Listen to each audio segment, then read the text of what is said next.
Question 6 है, given the linear equation 2x plus 3y minus 8 equal to 0, write another linear equation in two variables such that geometrical representation of the pair of formed is intersecting lines, parallel lines, third है coincident lines. ठीक है, आपको already equation linear equation दी हुई है, आपको इसके साथ ऐसे पेयर लिखना है दूसरी लीनियर इक्वेशन का कि वो जो ज्योमेट्रिकल रिप्रेजेंटेशन करें हम जब उसका, तो वो क्या करें, पहले वाले केस में इंटरसेक्टिंग हो, दूसरे वाले केस में पैरेलल हो, तीसरे वाले केस में कोइंसिडेंट करें।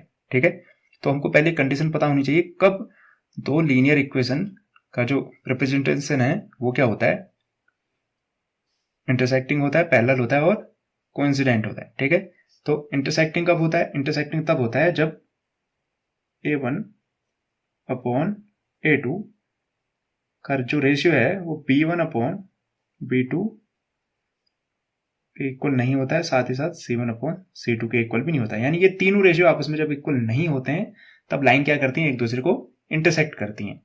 ठीक है, तो मैं क्या करूंगा, मुझे ऑलरेडी A1 की वैल्यू क्या दिख रही है 2, तो मुझे क्या करना होगा, अगर A1 upon A2, B1 upon B2 और C1 अपॉन C2 की वैल्यू सेम नहीं होनी चाहिए, तो मैं कुछ भी ऐसे रैंडम नंबर लूंगा ताकि इनकी जो रेशियो बने वो सेम ना बने।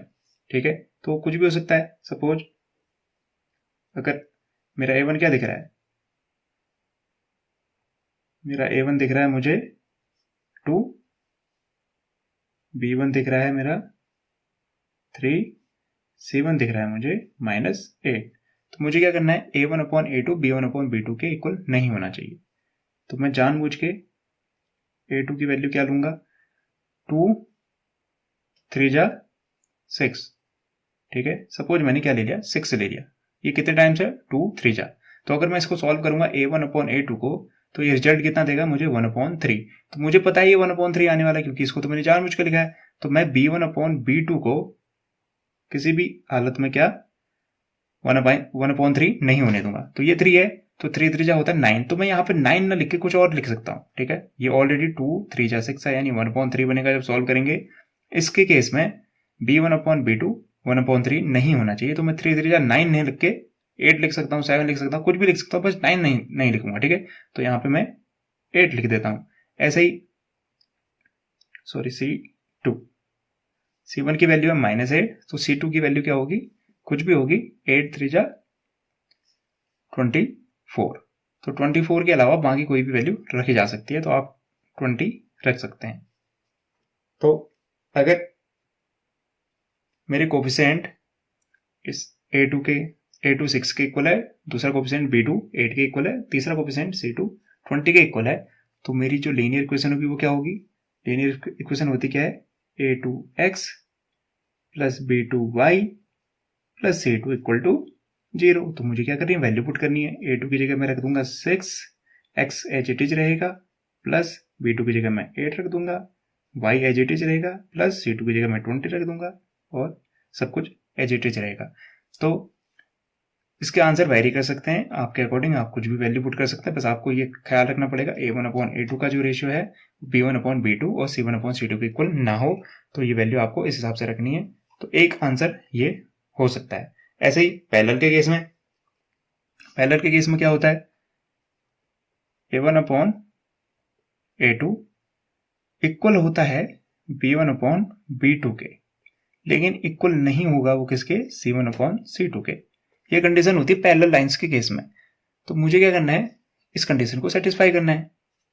तो मुझे A1 अपॉन A2 और B1 अपॉन B2 को इक्वल करना है। जैसे यहाँ पे मैंने क्या किया था, जानबूझ के इनको इक्वल नहीं किया था। मैंने क्या कहा था, यहाँ पे मैं 9 नहीं लिख सकता हूँ। तो अगर A1 मेरा फिर से 2 है, और अगर A2 की वैल्यू मैंने क्या रख दी, 6 ही रख दी, आप चाहें तो कुछ भी रख सकते हैं। सपोज मैंने 6 ही रख दी, B1 की वैल्यू है 3 और B2 की वैल्यू, अब मुझे क्या करना पड़ेगा, जितना रेशियो ये है उतना ही रेशियो ये भी बनना चाहिए। तो ये है 2 3 जा 6, तो ये भी होना चाहिए 3 टाइम्स, ये 2 इंटू 3 6 होता है, तो 3 इंटू 3, यहाँ पे मुझे जानबूझ के क्या लिखना होगा, 9। अब C1 की वैल्यू है मेरी -8, तो C2 की वैल्यू 3 टाइम्स नहीं होनी चाहिए।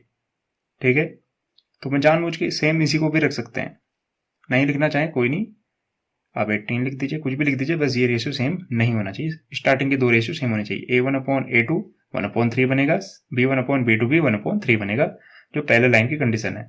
तो इक्वेशन क्या होती है? इक्वेशन होती है A2x plus B2y plus C2 equal to 0। A2 अभी के केस में है 6x बन जाएगा, B2 की वैल्यू है 9y, C2 की वैल्यू है 18 इक्वल टू 0। बस आपको ख्याल रखना है कि ये रेशियो सेम हो। A1/A2 कितना आएगा? 2/6, जो 1/3 बनेगा। B1/B2 अगेन 1/3 बनेगा, ये 1/3 नहीं बनेगा। तो ये कंडीशन सेटिस्फाई होती है। ये एक आंसर हो सकता है, आपके अकॉर्डिंग आंसर चेंज होते रहते हैं। आप जितने चाहे उतने आंसर निकाल सकते हैं। Third case, coincident lines. Coincident lines के केस में क्या होता है? A1/A2 की वैल्यू यानी A1/A2 वाला रेशियो इक्वल होता है B1/B2, ये होता है इक्वल C1/C2, यानी तीनों रेशियो आपस में क्या होते हैं? इक्वल होते हैं। तो मुझे पता है A1 मेरा क्या है? A1 है 2, B1 है मेरा 3 और C1 है मेरा -8। तो मुझे क्या रखना है? A2, B2 और C2, इनको ऐसे रखना है कि ये सारी रेशियो क्या हो जाए? इक्वल हो जाए। तो ये 2 है, तो जितने टाइम्स मैं A2 को रखूंगा उतने टाइम्स मुझे B2 और C2 को भी रखना होगा। ठीक है, तो मैं क्या करता हूँ? 2 टाइम्स रख दूं, 2 2 जा 4। अब मैंने इसको 2 टाइम्स रखा है तो मुझे भी इसको 2 टाइम्स रखना पड़ेगा। 3 2 जा कितना होता है? 6, 8 2 जा होता है 16, तो ये -16। ऑटोमेटिकली 1/2 1/2 1/2। तो A1/A2 B1/B2 C1/C2 रेशियो क्या हो जाएंगे? आपस में इक्वल हो जाएंगे। अगर A2 B2 और C2 अगर ये हैं तो मेरी जो सेकंड लीनियर इक्वेशन होगी वो क्या होगी? वो होगी A2x plus B2y plus C2 equal to 0। A2 की वैल्यू मैंने यहाँ पे रखी है 4, तो ये बन जाएगी 4x। B2 की वैल्यू रखी है 6, तो 6y। C2 की वैल्यू रखी है -16 इक्वल टू 0। तो ये एक आंसर हो सकता है। आप आंसर अपने अकॉर्डिंग नए नए फॉर्म कर सकते हैं। उम्मीद करता हूँ आपको ये एक्सप्लेनेशन पसंद आया होगा और समझ भी आया होगा। Thank you and have a nice day.